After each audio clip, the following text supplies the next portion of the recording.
ఎందుకు ఇంపార్టెంట్ అంటే నేను 17 ఏళ్లకు దోతి కట్టుకొని ఎమర్జెన్సీకి వ్యతిరేకంగా పనిచేసిన. కేసీఆర్తోని 20 ఏళ్ళు పనిచేసిన. అందరికీ తలలో నాలుకలా మెదిలిన. ఇప్పుడు ఈటల రాజేంద్రన్నతో కూడా వలపడ నడుము అంటే వలపడి నడతానా, దాపడి నడుము అంటే దాపడి నడతానా. కానీ నేను గెలిచింది పంచాయతీ బోర్డు మెంబర్ ఒక్కటే. ఇప్పటి వరకు నేను గెలిచింది పంచాయతీ బోర్డు మెంబర్ ఒక్కటే. కేసీఆర్తోని ఉద్యమంలో జైలు పోయినా ఇటువంటి చరిత్ర ఉన్నది, కానీ గెలిచింది పంచాయతీ బోర్డు మెంబరే. అందుకనే పంచాయతీ బోర్డు మెంబర్ కూడా ఇంపార్టెంటే. ఇంకొకటి నేను 2-3 విషయాలు చెప్పి ముగిస్తా, ఎందుకంటే బోర్ వచ్చింది. వినద్దా అని నాది కూడా కొద్దిగా బోరే.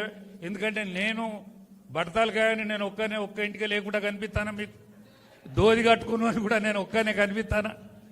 మాట్లాడాలన్నా మాట్లాడద్దని తనకు భయం అవుతాను అందరు చదువుకున్న వాళ్ళు. ఒకటే, నేను 20 ఏళ్ళు టీఆర్ఎస్లో పనిచేసిన, అంతకంటే ముందు బీజేపీలో పనిచేసిన. నేను అడిగి పోననుకున్నా, ఎందుకో రాజేంద్ర అన్న మళ్ళీ బీజేపీలో పట్టుకొచ్చి. అప్పటి బీజేపీకి ఇప్పటి బీజేపీకి తేడా ఏంటిదని చూస్తే మన నాయకత్వం అంతా, రాజేంద్రన్ ఏమంటాడో నాకు తెలియదు కానీ, మళ్ళీ ఇమ్మన్నానా మాన్యాలు ఇమ్మన్నానా తండ్రి మా పార్టీని గెలవకుండా చూడు. మనం దేవుని నమ్మే పార్టీ. దేవునికి ఏమని మొక్కుతారంటే మన నాయకత్వం మళ్ళీ ఇమ్మన్నానా మాన్యాలు ఇమ్మన్నానా మా పార్టీని మాత్రం గెలవకుండా చూడు. ఎందుకంటే మా పార్టీకి వెళ్తే ఎవరి చేతిలో పోతో ఏం కథం. ఇట్లనే ఉంటాం, మేమే పెద్ద మనుషులుగా ఉంటాం, మేము ఎచ్చలేమని అవుతాం అనేటువంటి నినాదం నేను 20 ఏళ్ళు అందులో పనిచేసి ఇళ్ళకి వచ్చే వరకు తేడా కనిపిస్తాను. తేడా ఉన్న తేడా. కానీ దేశం అంతటా వెలుగుతుంది, దేశం అంతటా వెలుగుతుంది, మామూలు విషయం కాదు.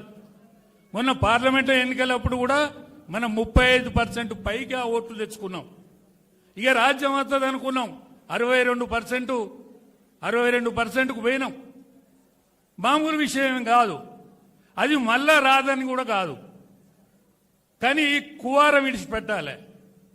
ఎంత కష్టం కానిపోయా మొన్న సర్పంచులు గెలిచింది. అరే మామూలు కానిపాది. కర్ణుణ్ణి నేను అర్జునుడిని నేను చంపినానట శ్రీకృష్ణ పరమాత్ముడు. అరే నువ్వు కాదయా, నీ చేతను నా చేతను వరమడిగిన కొంచెం చేతను వాసవి చేతను. అందరూ 6 కలిస్తే కర్ణుడు చచ్చిండు. ఇప్పుడు మన గెలిచిన సర్పంచులు గట్ట గెలిచినట్టే.